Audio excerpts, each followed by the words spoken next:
नमस्कार साथियों, हमर कृषि यूट्यूब चैनल में आप सभी का स्वागत है। साथियों, जैसे कि आप सभी जानते हैं, किसी भी खेती के लिए उर्वरक बहुत ही महत्वपूर्ण होता है। अगर हम उर्वरक कम प्रदान करेंगे तो हमें उत्पादन कम प्राप्त होता है। तो साथियों, इस वीडियो में हम धान में उर्वरक खाद कब, कैसे और कितनी मात्रा में दें, इस पर हम आपको जानकारी प्रदान करेंगे। साथियों, जैसे कि आप सभी जानते हैं, धान के किस्मों को हम 3 अलग अलग भागों में विभाजित कर सकते हैं। शीघ्र और मध्यम वर्ग की धान जो 90 से 120 दिनों में पक जाते हैं। देर से पकने वाली धान जो 120 से ज़्यादा दिन में पकता है। और हाइब्रिड धान जो कि 2 अलग अलग किस्मों से संकर करके बनाया जाता है। साथियों, धान में जो उपयोग होने वाला उर्वरक खाद है वह मुख्यतः 4 प्रकार का है। यूरिया जिसमें 46% नाइट्रोजन होता है, पोटास या MOP जिसमें 60% पोटेशियम होता है, और सिंगल सुपर फास्फेट या SSP इसमें 16% फास्फोरस होता है। इन सब के अलावा और एक महत्वपूर्ण उर्वरक है और उसका नाम है DAP जिसमें 18% नाइट्रोजन होता है और 46% फास्फोरस होता है। इस वीडियो में हम इन सभी उर्वरक को कब, कैसे और कितनी मात्रा में दें, इन सब के बारे में आपको जानकारी प्रदान करेंगे। अगर आपके पास DAP नहीं है तो इसके बदले आप कितना यूरिया और SSP उपयोग करें, इन सब के बारे में पूरी जानकारी देंगे। इसके अलावा हम जिंक सल्फेट का भी उपयोग करते हैं। धान में जिंक की कमी से एक बीमारी होती है, उसका नाम है खैरा रोग, और इस बीमारी से बचने के लिए हम 20 किलो जिंक सल्फेट को प्रति एकड़ उपयोग करते हैं। खैरा रोग क्या होता है और इसका प्रबंधन कैसे करें, इसका वीडियो आपको हमारे चैनल में कुछ दिनों में मिल जाएगा। तो साथियों, इस वीडियो को आगे बढ़ाते हैं। साथियों, अभी हम बात करेंगे कि धान में उर्वरक कब दें।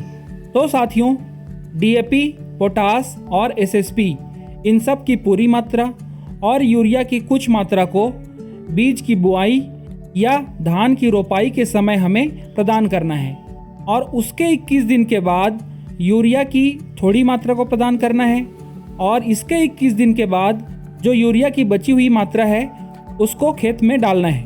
और धान में फूल आने से पहले जितना भी यूरिया को देना है उसे हमें दे देना है, क्योंकि यूरिया को फूल आने के समय या फूल आने के बाद नहीं देना है। साथियों, अब हम बात करते हैं शीघ्र और मध्यम वर्ग की धान में उर्वरक कितनी मात्रा में दें। तो साथियों, उर्वरक की मात्रा कुछ इस प्रकार है। हमें 35 किलो DAP और 20 किलो पोटास को भूमि तैयारी करते समय या फिर रोपाई के समय दे देना है। उसके 21 दिन के बाद 21 किलो यूरिया को प्रदान करना है, और उसके 21 दिन के बाद फिर से 21 किलो यूरिया को प्रति एकड़ प्रदान करना है। तो साथियों, ये जो डोज है, ये जो उर्वरक की मात्रा है, यह 1 एकड़ के लिए है। इसी प्रकार से अगर आपके पास 10 एकड़ का खेत है तो इन सब को 10 से गुणा कर दीजिए, आपको उर्वरक की मात्रा का पता चल जाएगा। साथियों, अगर आपके पास DAP नहीं है और DAP के बदले आप यूरिया और SSP का उपयोग करना चाहते हैं, तो इसके लिए डोज है 14 किलो यूरिया, 100 किलो SSP और 20 किलो पोटास। इसे आपको बीज के बुआई के समय या फिर रोपाई के समय प्रदान करना है। फिर इसके 21 दिन के बाद 21 किलो यूरिया को डालना है, और फिर से इसके 21 दिन के बाद आपको 21 किलो यूरिया को खेत में डालना है। और यह जो डोज है वह है 1 एकड़ का। अगर आप देर से पकने वाली किस्मों की खेती किए हैं तो आपको 44 किलो DAP और 27 किलो पोटास को खेत की तैयारी के समय या फिर रोपाई के समय प्रदान करना है, और इसके 21 दिन के बाद 26 किलो यूरिया को, और फिर से इसके 21 दिन के बाद 26 किलो यूरिया को 1 एकड़ खेत में देना है।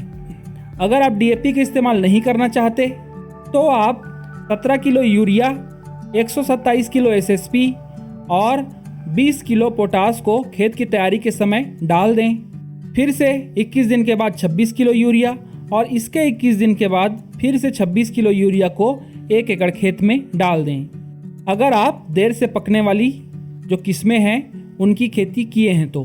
अगर आप हाइब्रिड धान की खेती किए हैं तो आपको डालना पड़ेगा 52 किलो DAP और 37 किलो पोटास। इसे खेत की तैयारी के समय डालना है। इसके 21 दिन के बाद 42 किलो यूरिया और फिर से इसके 21 दिन के बाद 42 किलो यूरिया को प्रति एकड़ डालना है। अगर आपके पास DAP नहीं है तो आप 20 किलो यूरिया, 150 किलो SSP और 20 किलो पोटास को खेत की तैयारी के समय डाल दें। इसके 21 दिन के बाद 42 किलो यूरिया को, फिर से इसके 21 दिन के बाद 42 किलो यूरिया को खेत में डाल दें। ऐसा करने से धान में अच्छा बढ़वार होगा और उसमें NPK की कमी नहीं होगी। साथियों, अगर आप चाहते हैं कि धान में दाना अच्छे से बने और धान के दाने का वजन अच्छा हो तो इसके लिए आपको 10 किलो पोटास को फूल आने की अवस्था में देना है और ये जो 10 किलो है यह प्रति एकड़ के लिए है। धान में पोटास डालने से जो उसकी बीमारी और कीट से लड़ने की क्षमता है वह भी बढ़ता है और साथ ही साथ धान के दानों का वजन भी बढ़ता है।